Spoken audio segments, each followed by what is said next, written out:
నమస్తే, welcome to NSTV news. నేను Mounika. Bulletin ముందుగా హెడ్లైన్స్ చూద్దాం. నంద్యాలలో 8 ఏండ్ల బాలిక హత్యాచార ఘటన మరువక ముందే తాజాగా విజయనగరం జిల్లాలో 5 నెలల చిన్నారిపై ఓ కామాంధుడు లైంగిక దాడికి పాల్పడ్డాడు. జీలుగు వలసలో వరసకు తాత అయిన వ్యక్తి ఉయ్యాలలో ఉన్న చిన్నారిని తీసుకెళ్లి లైంగిక దాడి చేశాడు. బాలికకు తీవ్ర రక్తస్రావం కావడంతో తల్లిదండ్రులు ఆసుపత్రికి తీసుకెళ్లారు. అత్యాచారం జరిగినట్లు వైద్యులు నిర్ధారించారు. తల్లిదండ్రుల ఫిర్యాదుతో పోలీసులు నిందితుడిని అరెస్ట్ చేశారు. పక్కన కిరాణా సామాన్లు తీసుకొచ్చాడు అని తెలిసి తీసుకోవడానికి అని చెప్పేసి కొనుక్కోవడానికి ఇంటి వెనక్కి వెళ్ళేటప్పుడు తనకి బాబాయ్ అవుతున్న బోయని ఎరకన్న దొర అని చెప్పేసి నేరేడు వలస అయింది. ఆయన ఇంట్లోకి వెళ్ళాడు ఈవిడ వెళ్ళేటప్పుడు.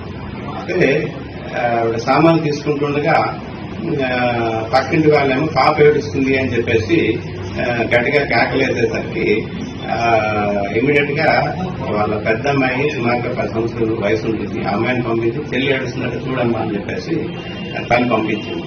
అక్కడికి వెళ్ళి చూసేసరికి ఈ ఎరకన్న ద్వారా పాపని ఎత్తుకొని చేతుల్లో ఉంది. ఆ ప్రైవేట్ పార్ట్స్ నుంచి కాస్త బ్లడ్ వస్తుంది.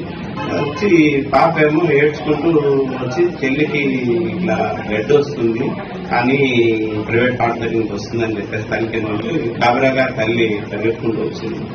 వచ్చి చూసేసరికి వీడేమో గాబరాగా పాపని తీసి ఆ ఉయ్యాలో పడేసి పారిపోవడానికి ప్రయత్నం చేస్తుంటే ఉయ్యాల కూడా బ్లడ్ ఉంది. దాన్ని కాబట్టి ఏం చేశారా అని చెప్పేసి వాడి మీదకి వెళ్ళేసరికి నేనే చేయలేదనుకుని పారిపోతుంటే కరెక్ట్తో కూడా ఆవిడ అటాక్ చేయడం జరిగింది. వాడు జరిపేరి పూర్తిగా త్రాగున్నాడు. అక్కడి నుంచి విలేజర్స్ కూడా పట్టుకోవడానికి ట్రై చేస్తే పారిపోయాడు. దాంతో మనకి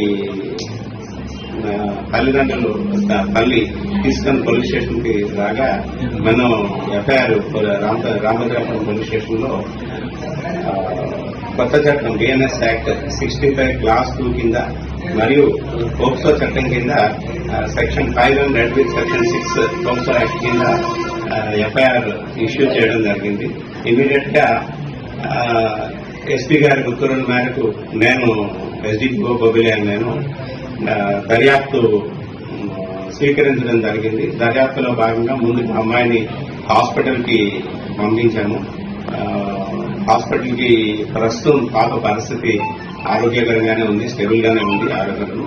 అక్కడ హాస్పిటల్లో సబ్ ఇన్స్పెక్టర్ గారు కూడా, ఉమెన్ సబ్ ఇన్స్పెక్టర్ గారు కూడా అక్కడ ఉన్నారు. Time to time SP madam గారు కూడా మాకు ఇన్స్ట్రక్షన్స్ ఇవ్వడం జరిగింది. దర్యాప్తులో భాగంగా క్లూస్ టీమ్ వచ్చారు. క్లూస్ టీమ్ వచ్చి లెఫ్ట్ సైడ్ ఉయ్యాలు ఏదైతే ఉందో దాన్ని సీజ్ చేయడం జరిగింది. ఈ రోజు ఎర్లీ అవర్స్ మార్నింగ్ 6 o'clock టైంలో మా